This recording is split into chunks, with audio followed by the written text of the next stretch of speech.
qabeenya bara umrii isaaniittiin dadhabanii horatan mara al tokkoon dhabee jedhu obbo Obsii Gurmuun. Godina Horroo Guduruu aanaa jaartee jaardagaa ganda Anfaaree Dargee kan jiraataa turan amma gargaarsuma namoota garaa isaanii laafaniin akka jiraatanis himan. Rakkoon gaafa hammaatti abdii nama kutachiifti waan ta'eef obbo Obsiin jireenya isaanii ammaan abdii kutachuu fi jireenya akkanaa jiraachuurraa jedhanii waaqa kadhachuullee dubbatu. Kun rakkoo gola nama hundaa jireenyi dhibuun qaqqabsiisudha. Maqaan koo Obsii Gurmuuti. Godina Horroo Guduruu aanaa jaartee jaardagaa ganda Anfaaree Dargee kan jedhamu bakki koo. Haala nageenya kanaatiin kunoo fuula bittinnoonee inni qabeenya gahaa qabus har'a akka kadhattuu tokkotti otuu waan gaariin jiraatee gara fuulduraattis nageenyi kun amansiisaa ta'ee mootummaanis duukarra ejjennoo gahaatiin otuu nu gammachiise nuti qe'ee keenyatti gallee otuu jiraanne ani mataan koo fakkeenyaaf jireenya gaarii otuun qabu horiif taanaan har'a horii gaarii bakka gaariitti dhalanneetu jirru horiif immoo waan baay'een horanneerru horii gara 25 an ta'ani darbee immoo midhaan immoo waggaa baay'ee hojjedhee waan guddaa irra gahuuf qopheeffadhe. Manas immoo mana sana inda'um taazabdoonni as godina irraas kan bu'ee mana sana argee jira. Manas immoo akka gaashaatti dhagaadhaan akka gaariitti ijaarree nuuroo gaarii keessaa taniin har'a kun hoddana bahee dhufee kiiskoo namaa keessaa humna qabaannee dhaqnee arreennee waa tokkoon godhannu. Kanaan immoo amma dhufneeti kun hoddanatti abbaan toles nu gargaaree gargaarsuma biyyaa gargaarsuma firaatiin jirra. Tinu nu nyaata ture. Kan immoo nuti nageenyatu bu'e otuu waan gaariin hojjetame otuu xaxxitaan nagaansaa homtisaa bu'e inni jaalannaa.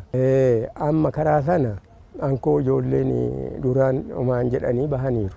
Ani hin qabu ijoolleen. Ani kaan immoo inni kaan otuu barsiifannaa irra jiru inni kaan otuu galaa fe'atee attamitti akka mangeessiisatu jedhu naannoo kootii nama amma min jedhamnetu kun amma kisaaratti galanii inni kaan dhalli isaa bomba'ee inni dhalli waa sooba jajjabaate garan taaniyyuu yaadaa jira amma gara barumsa dhabee hiyyumni dhufee waan fudhatamu hin jiru abbaa biraa waan argu hooman argu rakkina guddaatu babal'ataa jirama. An babal'ataa jiru kana maaliifi keenya suni nam tokko jireenya isaatti hafee hin jiru.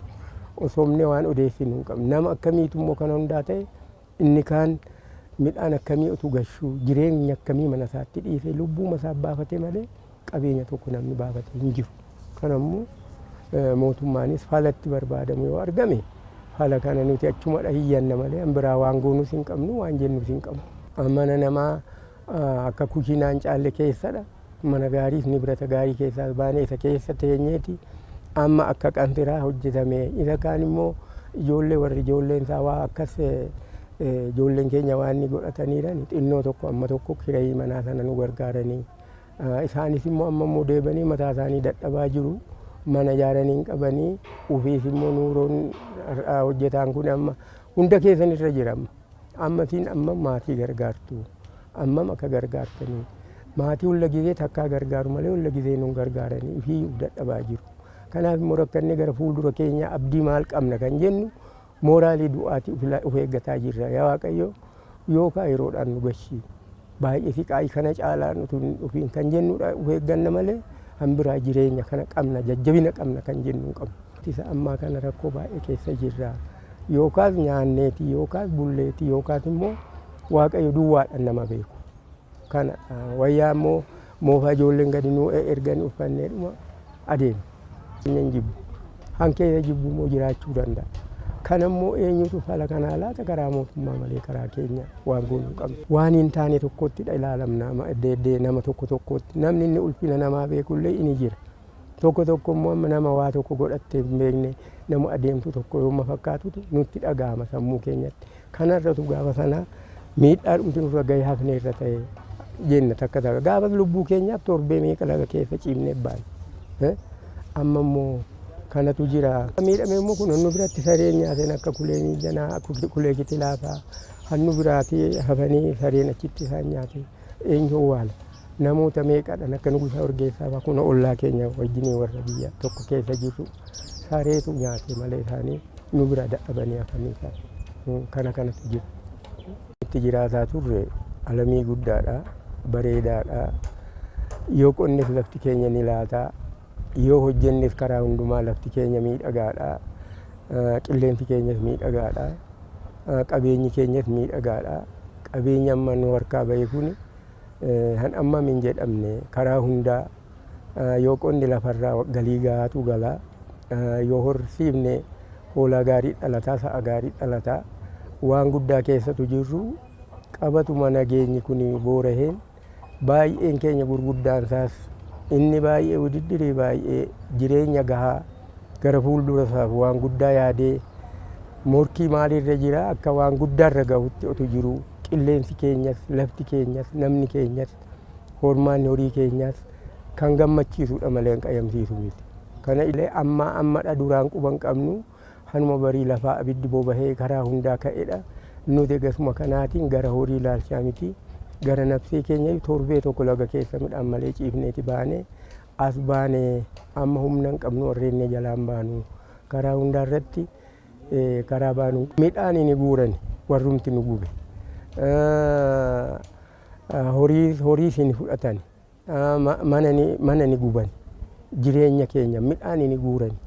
Guuraniiti gaafa qullaasaa immoo keessaa gubanii manasaa gubanii akka jireenya hin taane.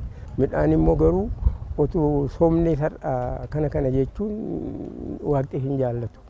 Midhaan gahaan amma makiinaatti hiiqeerutu achitti hafe.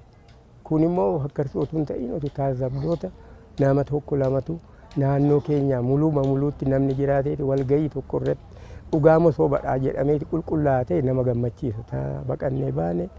Egaa gizee sana amma gaafa bultii jahaatti 12 baane sana laguma keessa okannee dhuma foqoqnee shiggirii attamiiti yoo xinnoo ol baane akka qaccee nurraa akka qaccee haqquwaafama xiyyiitti ol jennee adeemuufi inni humna qabullee halkan sana itamattamee deema. Warri humna hin qabne immoo tokko du'aaf uf laannee yoo waaqa nu baases baanaa halkan foqoqnee baay'een adeemu akka kanaatiin siqaayii amma min jedhama.